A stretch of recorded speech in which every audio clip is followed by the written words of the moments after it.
Joining us now for her reaction is chair of the Center for Education Opportunity at the America First Policy Institute and founder of Optima Ed, Erika Donalds. Good morning to you, Erika. So I want to get your reaction to all of this widespread fraud being exposed in Minnesota, especially as it revolves around these, say, Leering centers. Well, we found, and it was shocking to all of us to see that type of fraud, but that's just the tip of the iceberg. These federal programs are using antiquated technology, and it does not check IDs. It does not verify whether someone is getting this money actually using for intended purposes. We saw all of the ghost students in the daycares across Minnesota, but it gets even worse when you extrapolate that, not just across daycares, but across higher education as well, where millions of dollars of federal money, our taxpayer money, is being diverted to other types of ghost students. Yeah, and Nick Shirley, and we're showing him there on the screen, the 23-year-old YouTuber who exposed all of this, testified to Congress yesterday that the fraud in California is likely worse than in Minnesota. Check this out. There's 1.2 million fraudulent community college applications. Have you gotten any sense, or have you seen any signs there that sort of are similar to what aroused your suspicions in Minnesota? Yeah, and fraud in California might be worse than the fraud in Minnesota. What makes you say that? Well, $24 billion went missing for homelessness. They've been trying to build this train for years, yet there's hardly anything to prove for that. Fires. Yeah, this is so concerning, and this should really infuriate every American, because we're also hearing reports of massive federal student aid fraud in both of these states. What can you tell us about that?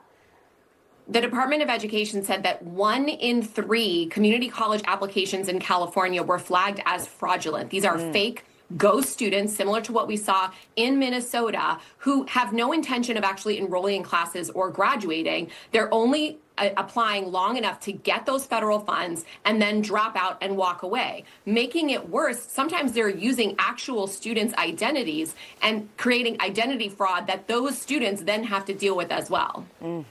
You know, as the investigation unfolds into California's potential fraud, President Trump took a jab at Democrat Governor Gavin Newsom during his speech at the World Economic Forum in Davos. Take a listen. We're cutting illegal aliens off welfare and other government benefits. But equally importantly, we're cracking down on more than $19 billion in fraud. Yeah, you can see from Newsom there in the audience looking not interested at all and laughing at times. And he then responded on X with a, quote, rent-free. I mean, what do you make of the fact that Gavin Newsom's attitude seems to be more all about political than actually maybe, say, eliminating fraud? These are not victimless crimes. It shows that Gavin Newsom doesn't care about the students that these programs are actually intended to help. The $10 million alone that was found in California, along with other fraud, it's estimated that if that was prevented, 1,700 additional students could have accessed real Pell Grants and gotten the training they need to access the American dream. So President Trump is looking out for those low and middle income students that need this aid in order to get a career, have a family, and achieve the golden age of America that they deserve. How do we fix this? You know, I have a child in college, and I'm thinking of her and all of her friends. People could really use all this money, and it has to make people so frustrated when they hear that billions, not just millions, billions are being stolen. What can be done?